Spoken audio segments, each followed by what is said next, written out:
ప్రియ సహోదరి సహోదరులారా, సెప్టెంబర్ 15న కథోలిక శ్రీ సభ వ్యాకుల మాత పండుగను జరుపుకుంటుంది.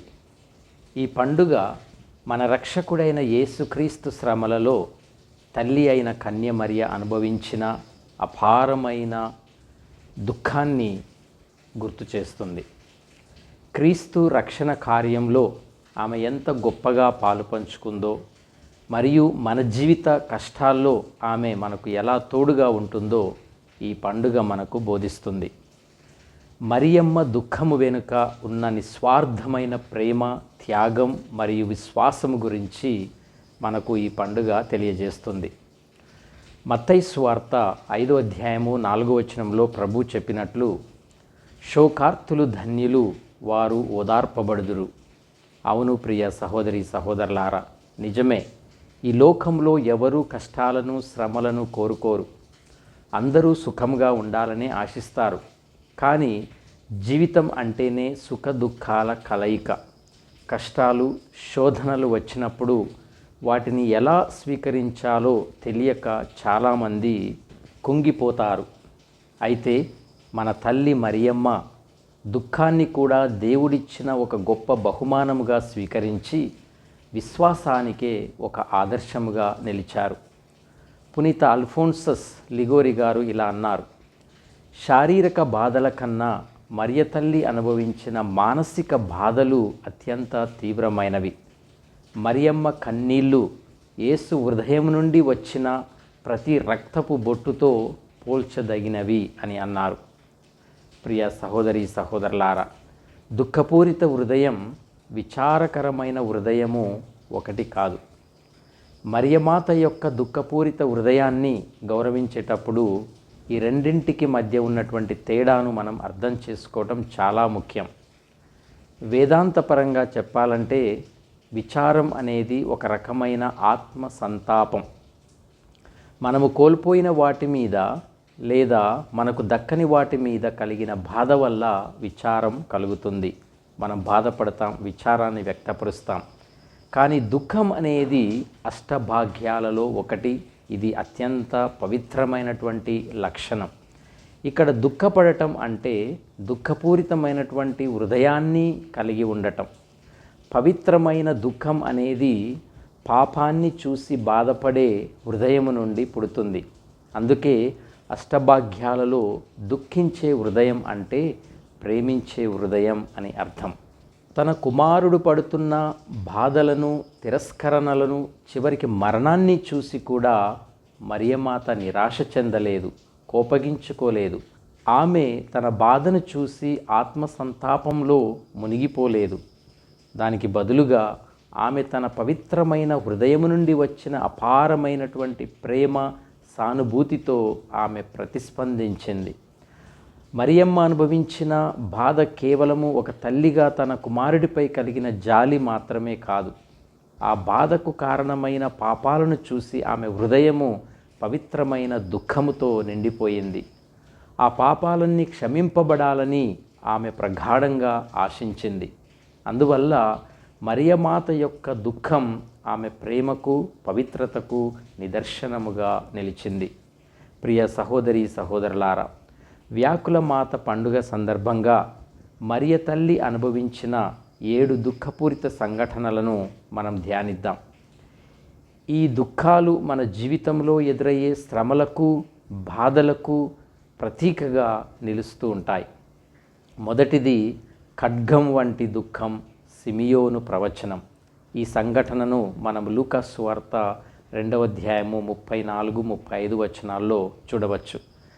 బాలయేసు జన్మించిన 40 రోజులకి దేవాలయంలో సమర్పించినప్పుడు నీతిమంతుడు, దైవభక్తుడు అయినటువంటి సిమియోను మరియమ్మతో, ఒక ఖడ్గము నీ హృదయమును దూసుకొని పోనున్నది అని ప్రవచించాడు.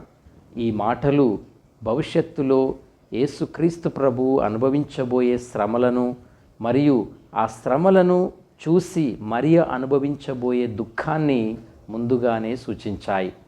తన కళ్ళ ముందే తన కుమారుడు సిలువ వేయబడుతున్నప్పుడు ఆమె పడిన మానసిక వేదనకు ఈ ప్రవచనము ప్రతీకగా ఉంటుంది. ఆమె హృదయము నిజముగా ఒక కత్తితో చీల్చబడినట్లు అనిపించి ఉంటుంది. పునీత బెర్నార్డ్ క్లేర్వాక్స్ ఇలా అన్నారు: ఓ ధన్యురాలైన తల్లి, ఆ ఖడ్గము నీ శరీరాన్ని కాదు, నీ హృదయాన్ని చీల్చింది.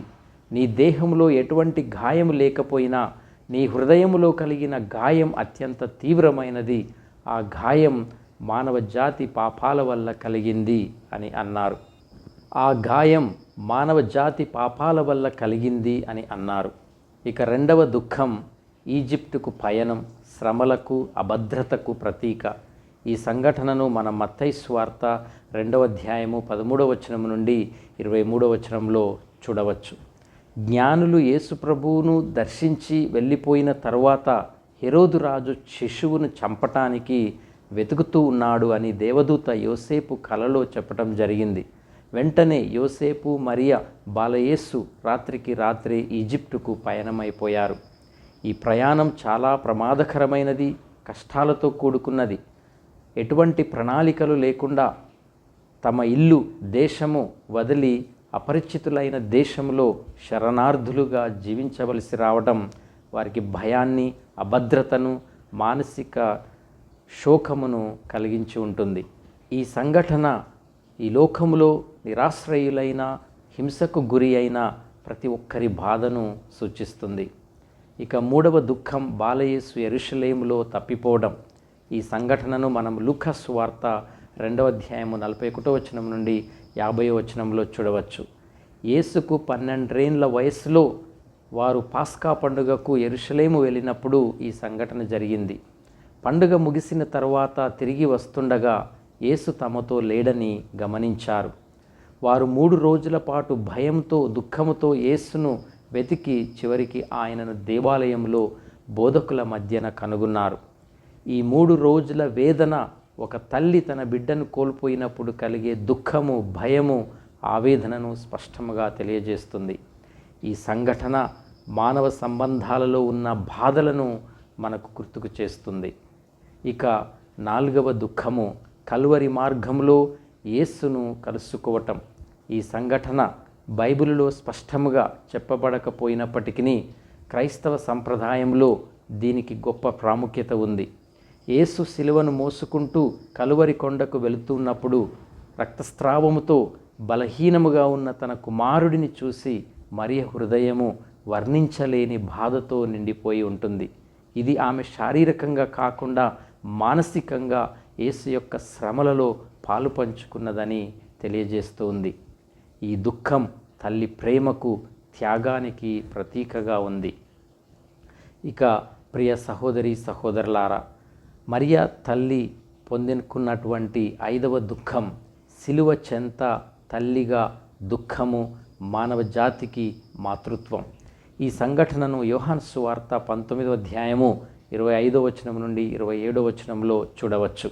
క్రీస్తు సిలువపై మరణిస్తున్నప్పుడు మరియ తల్లి అక్కడే సిలువ చెంత నిలబడి ఉంది. తన కళ్ళ ముందే తన కుమారుడు అపారమైనటువంటి బాధతో చనిపోవటాన్ని చూసిన దుఃఖం అత్యంత తీవ్రమైనది. అతని బాధ ఆమె బాధగా మారింది. అతని మరణం తన మరణంగా మారింది. ఈ సమయంలో యేసు, అమ్మా ఇదిగో నీ కుమారుడు అని మరియమ్మతోనూ, ఇదిగో నీ తల్లి అని యోహానుతోనూ చెప్పటం జరిగింది. ఈ మాటల ద్వారా యేసు మరియను కేవలం యోహానుకు మాత్రమే కాదు, తనను అనుసరించే మానవ జాతి అంతటికీ ఆధ్యాత్మిక తల్లిగా మరియమ్మను మనకు ప్రభువు ఇచ్చి ఉన్నారు. ఇక 6వ దుఃఖం యేసు మృతదేహాన్ని ఒడిలోనికి తీసుకోవటం. ఈ సంఘటన కూడా బైబిల్లో నేరుగా ప్రస్తావించబడినప్పటికీ పియత అనే పేరుతో ఇది క్రైస్తవ సంప్రదాయంలో ఎంతగానో ప్రసిద్ధి చెందింది. యేసు మరణించిన తరువాత ఆయన మృతదేహాన్ని సిలువ నుండి దింపి మరియా తన ఒడిలోనికి తీసుకుంది. ఈ దృశ్యం తల్లిగా మరియమ్మ అనుభవించిన దుఃఖానికి పరాకాష్ట. శిశువుగా ఉన్నప్పుడు యేసును ఒడిలోకి తీసుకున్న మరియా ఇప్పుడు ఆయన మృతదేహాన్ని ఒడిలోకి తీసుకోవటం ఆమె దుఃఖం యొక్క లోతును తెలియజేస్తూ ఉంది. ఈ దృశ్యం మన పాపాల వల్ల దేవుని కుమారుడు ఆయన తల్లి పడిన బాధను గుర్తుకు చేస్తుంది. ఇక చివరిగా 7వ దుఃఖము భూస్థాపనము. ఈ సంఘటనను మనం మత్తయి సువార్త 27వ అధ్యాయము 57వ వచనం నుండి 61వ వచనంలో చూడవచ్చు. యేసుక్రీస్తు మృతదేహాన్ని సమాధిలో ఉంచినప్పుడు మరియమ్మ అక్కడే ఉంది. ఈ సంఘటన ఆమె అనుభవించిన అన్ని బాధలకు ముగింపు అని చెప్పవచ్చు. ఒక తల్లి తన బిడ్డను శాశ్వతముగా కోల్పోయి అతనిని సమాధిలో భూస్థాపితము చేసేప్పుడు అనుభవించే బాధ అత్యంత తీవ్రమైనది. ఈ దుఃఖం ఈ లోకంలో బిడ్డలను కోల్పోయిన ప్రతి తల్లి బాధకు ప్రతీకగా ఉంది. అయితే ఈ దుఃఖము తర్వాత వచ్చే పునరుత్థానం మనకు నిరీక్షణను ఇస్తుంది. ప్రియ సహోదరి సహోదరులారా, ఈనాడు పరిశుద్ధ వ్యాకుల మాత సంస్మరణ పండుగను విశ్వశ్రీ సభ జరుపుకుంటూ ఉంది. ఈ పండుగ చారిత్రక ప్రాముఖ్యతను కలిగి ఉన్నటువంటి పండుగ. 13వ శతాబ్దంలో సర్వైట్స్ సభకు చెందిన సన్యాసుల ద్వారా ఈ వ్యాకుల మాత భక్తి విస్తృతముగా ప్రచారంలోనికి వచ్చింది. ఆ తర్వాత జగద్గురువులు 7వ పయస్ గారు 1814లో సెప్టెంబర్ 15న ఈ పండుగను అధికారికంగా ప్రకటించారు. ప్రియ సహోదరి సహోదరులారా, ఈ పండుగ ద్వారా తల్లి ప్రేమకు ఉన్న విలువ, గొప్పతనాన్ని, మాధుర్యాన్ని, స్వచ్ఛతను వ్యాకులమాత స్మరణ నుండి మనందరము కూడా తెలుసుకుంటూ ఉన్నాం. తల్లి చూపించే ప్రేమ, ఆదరణ, జాలి, దయ, కరుణ, క్షమాపణ ఈ సృష్టిలో మనకు ఎవరి వద్ద లభింపవు. కేవలము తల్లి వద్ద నుండి, ఆ తరువాత పరలోకమున దేవుని వద్ద నుండి మాత్రమే లభిస్తాయి. ఈ సృష్టిలో తల్లికి మించిన దైవము మరొకటి లేదు అని మనందరికీ తెలిసిన విషయమే. కనుక ప్రతి ఒక్కరము తల్లి ప్రేమను గ్రహించాలి. తల్లి ఎడల ప్రత్యేక ప్రేమను, ఆదరణను మనం చూపించాలి. క్రీస్తు ప్రభువు తాను అనుభవిస్తున్న శ్రమలయందు కూడా తన తల్లి ఎడల ప్రత్యేక శ్రద్ధను తీసుకున్నారు. తాను మరణించి పునరుత్థానుడై పరలోకమున తండ్రి కుడి పార్శ్వమున చేరుకున్న తర్వాత తన తల్లి పరిస్థితిని ముందుగానే అర్థం చేసుకొని తన ప్రియ శిష్యుడగు యోహానునకు తన తల్లి బాధ్యతను అప్పగించటం జరిగింది. ప్రియ సహోదరి సహోదరులారా, క్రీస్తు ప్రభువు తన శ్రమలను స్వీకరించి దేవుని ప్రణాళికను నిర్వహించటానికి సిద్ధపడి తన తల్లి ఎడల తనకున్న వ్యక్తిగత బాధ్యతను నెరవేర్చుకున్నారు. మరియమాత కూడా వ్యాకుల భరిత మాతయై తన కుమారుడు అనుభవింపబోచున్న శిలువ శ్రమలను చూస్తూ ఎంతో కలత చెందుతూ, హృదయ వేదనతో హృదయమునే కలత చెందుతూ తన హృదయములో తన బాధనంతా పదిలపరుచుకొని అందరితో పాటు తాను క్రీస్తు ప్రభువుకు సంభవించినటువంటి శ్రమలను, తన బాధను దాచుకొని వ్యాకుల భరిత మాతగా మన ముందు నిలిచి ఉన్నారు. ప్రియ సహోదరి సహోదరులారా, కష్టాలలో ఒకరిని వీడి ఒకరు ఉండుట మంచిది కాదు. కష్టాలలో బాధ్యతలు మనము మరవకూడదు. ప్రేమలన్నింటిలో జన్మనిచ్చిన తల్లి ప్రేమను మనము బ్రతికి ఉన్నంత వరకు వదలకూడదు, మర్చిపోకూడదు. తల్లిదండ్రులను గౌరవించి వారిని వృద్ధాప్యంలో, తల్లిదండ్రుల చివరి స్థితిలో వారికి నేను ఉన్నాను అనే బాసటగా నిలిచి వారు ప్రాణముతో ఉన్నంత వరకు వారి ఎడల ప్రేమ, ఆదరణ, ఆప్యాయతను మనము చూపగలగాలి. బాధలలో బాధపడటం కాదు, కానీ బాధ్యత తీసుకోవటం చాలా ముఖ్యమని మనందరం కూడా గ్రహించాలి, తెలుసుకోవాలి. మనము కూడా మన బాధ్యతను, కుటుంబ బాధ్యతలను, ఇంకా అనేక రకమైన దేవుడు మనకు అప్పగించినటువంటి బాధ్యతలను ఎన్ని శ్రమలైనా, ఎన్ని కష్టాలైనా వాటిని నెరవేర్చడానికి మనము కృషి చేయాలి. అటువంటి హృదయాలను దయచేయమని క్రీస్తు ప్రభువునకు మనం ప్రత్యేకంగా ఈరోజు ప్రార్థన చేసుకోవాలి. ప్రియ సహోదరి సహోదరులారా, మరి వ్యాకుల మాత మహోత్సవాన్ని కొనియాడుతున్నటువంటి మనము నేటి పరిస్థితులకు ఈ పండుగ ఇచ్చే సందేశం ఏమిటంటే, ఈరోజు మన సమాజంలో అనేక మంది శోకముతో, బాధతో, అభద్రతతో జీవిస్తూ ఉన్నారు. ఒక తల్లిగా మరియ పడిన దుఃఖాలు నేటి సమాజంలో ఉన్న ప్రతి ఒక్కరి బాధలకు ప్రతీకగా ఉంటూ ఉన్నాయి. ఈజిప్టుకు పారిపోయిన మరియ, యోసేపు, యేసు నేటి శరణార్థుల, వలసదారుల బాధలను గుర్తు చేస్తూ ఉన్నాయి. తన బిడ్డ తప్పిపోయినప్పుడు మరియమ్మ పడిన వేదన నేడు తమ బిడ్డలను కోల్పోయిన ప్రతి తల్లిదండ్రి పడుతున్న బాధను తెలియజేస్తూ ఉన్నాయి. తన కుమారుడు మరణించటం చూసిన మరియమ్మ బాధ నేటి సమాజంలో ఉన్న అపనమ్మకము, ద్రోహము మరియు మన పాపాల వల్ల కలిగిన దుఃఖాన్ని స్పష్టంగా తెలియజేస్తున్నాయి. ప్రియ సహోదరి సహోదరులారా, ఈరోజు మరియమాత యొక్క దుఃఖపూరిత హృదయాన్ని స్మరించుకుంటున్నప్పుడు మన దుఃఖము గురించి కూడా ఆలోచించుకోవాలి. మన దుఃఖము పవిత్రమైనదైనప్పుడు మనం కరుణ, ఆధ్యాత్మిక సానుభూతితో నిండిపోతాం. కరుణ అంటే ఇతరుల బాధలో భాగం పంచుకోవటం. మరియమాత తన కుమారుడు యేసు హృదయముతో ఏకమై ఆయనను సిలువ వేసిన పాపాత్ముల కోసం ఆయనతో కలిసి బాధపడ్డారు. ఆమె ఆ పాపాలను చూసి ద్వేషంతో నిండిపోలేదు. బదులుగా యేసుకు వ్యతిరేకంగా పాపం చేసిన వారిపై కూడా ఆయన దయ కురిపించాలని ఆమె తీవ్రంగా ఆశించి ఉన్నారు. మరియమాత చూపించిన ఈ స్వచ్ఛమైన ప్రేమ ఆమె హృదయపు పవిత్రతకు నిదర్శనముగా ఉంది. ప్రియ సహోదరి సహోదరులారా, వ్యాకుల మాత పండుగ కేవలము గతానికి సంబంధించినది మాత్రమే కాదు. ఇది మన జీవితంలో ఒక భాగము. మన కష్టాల్లో, బాధల్లో, కన్నీళ్లలో మరియ తల్లి మనకు తోడుగా ఉంటారు. మన పాపాలను ఒప్పుకొని ఆమె మధ్యస్థ ప్రార్థన ద్వారా దేవుని దయను పొంది మన శ్రమలను ధైర్యముగా ఎదుర్కొని ముందుకు మనం సాగిపోవాలి. ఈ పండుగ ద్వారా మనం ఒక సందేశాన్ని తీసుకుందాం. అదేమిటంటే, కష్టాలు, శ్రమలు మన జీవితంలో భాగమే, కానీ మనము ఎప్పటికీ ఒంటరి వారము కాదు. మనకి వ్యాకుల మాత తోడుగా, మనకు ఆశ్రయముగా ఎప్పుడూ ఉంటుంది. పునీత గాబ్రియల్ ఆఫ్ సోరోఫుల్ మదర్ గారు తన పేరులోనే వ్యాకుల మాతను చేర్చుకున్నారు. ఆ పునీతుడు ఏమన్నారంటే, మన బాధల్లో మనము ఒంటరిగా లేము. మరియమ్మ మనకు తల్లిగా మన కన్నీళ్లను తన కన్నీళ్లతో కలిపి దేవుని దయను మనకు పొంది పెడతారు అని అన్నారు. వ్యాకుల మాత కేవలము దుఃఖానికి చిహ్నం మాత్రమే కాదు, నిరీక్షణ, విశ్వాసము మరియు పాప క్షమాపణకు కూడా చిహ్నం. మరి ఈరోజు మరియమాత యొక్క పవిత్రమైన దుఃఖపూరిత హృదయాన్ని మనం ధ్యానించుకుందాం. అలా చేస్తూ ఆమె హృదయాన్ని మరింత లోతుగా అర్థం చేసుకోవటానికి ప్రయత్నిద్దాం.